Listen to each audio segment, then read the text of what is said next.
Pernah nggak sih ngerasa napas kayak tertahan, dada berat tapi bukan karena patah hati? Hehehe, bisa jadi itu bukan asma tapi efusi pleura. Kondisi di mana ada cairan yang menumpuk di rongga antara paru dan dinding dada. Nah, banyak orang baru tahu setelah parunya terendam sebagian, padahal kalau dideteksi lebih awal, penanganannya bisa jauh lebih ringan. Efusi pleura itu ibarat ada air di tempat yang seharusnya kering. Normalnya antara paru dan dinding dada cuma ada sedikit cairan pelumas supaya paru bisa mengembang mulus. Tapi kalau cairannya kebanyakan ya jadilah sesak, batuk, sampai nyeri dada tiap tarik napas. Penyebabnya bisa macam-macam, Cece, mulai dari infeksi, gagal jantung, TBC, sampai penyakit hati dan ginjal. Nah, terus gimana dokter tahu kalau itu efusi pleura? Pertama, tentu dari gejala dan pemeriksaan fisik.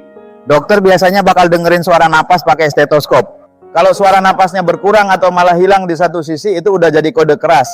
Kadang dokter juga bakal ngetuk-ngetuk dada, ada kayak main kendang, tapi serius. Kalau suaranya redup, itu tandanya di situ ada cairan.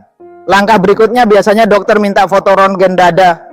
Dari situ bakal kelihatan area paru yang menggelap di bagian bawah, gitu. Artinya terisi cairan. Tapi jangan salah, röntgen cuma ngasih gambaran kasar. Buat tahu pasti, dokter biasanya lanjut ke pemeriksaan lain. USG dada jadi pemeriksaan yang makin sering dipakai sekarang. Kenapa? Karena lebih detail, bisa nunjukin posisi dan jumlah cairan pleura secara real time. Bahkan lewat USG dokter bisa tahu apakah cairannya bening, keruh, atau kental. Kalau masih butuh gambaran lebih dalam, CT scan bisa bantu lihat penyebabnya. Misalnya ada tumor, infeksi, atau kelainan lain. Nah, ini bagian paling penting, torakosentesis. Namanya keren, tapi intinya adalah pengambilan sampel cairan dari rongga pleura pakai jarum halus. Cairan ini kemudian diperiksa di lab, apakah ada infeksi, sel kanker, atau protein tinggi.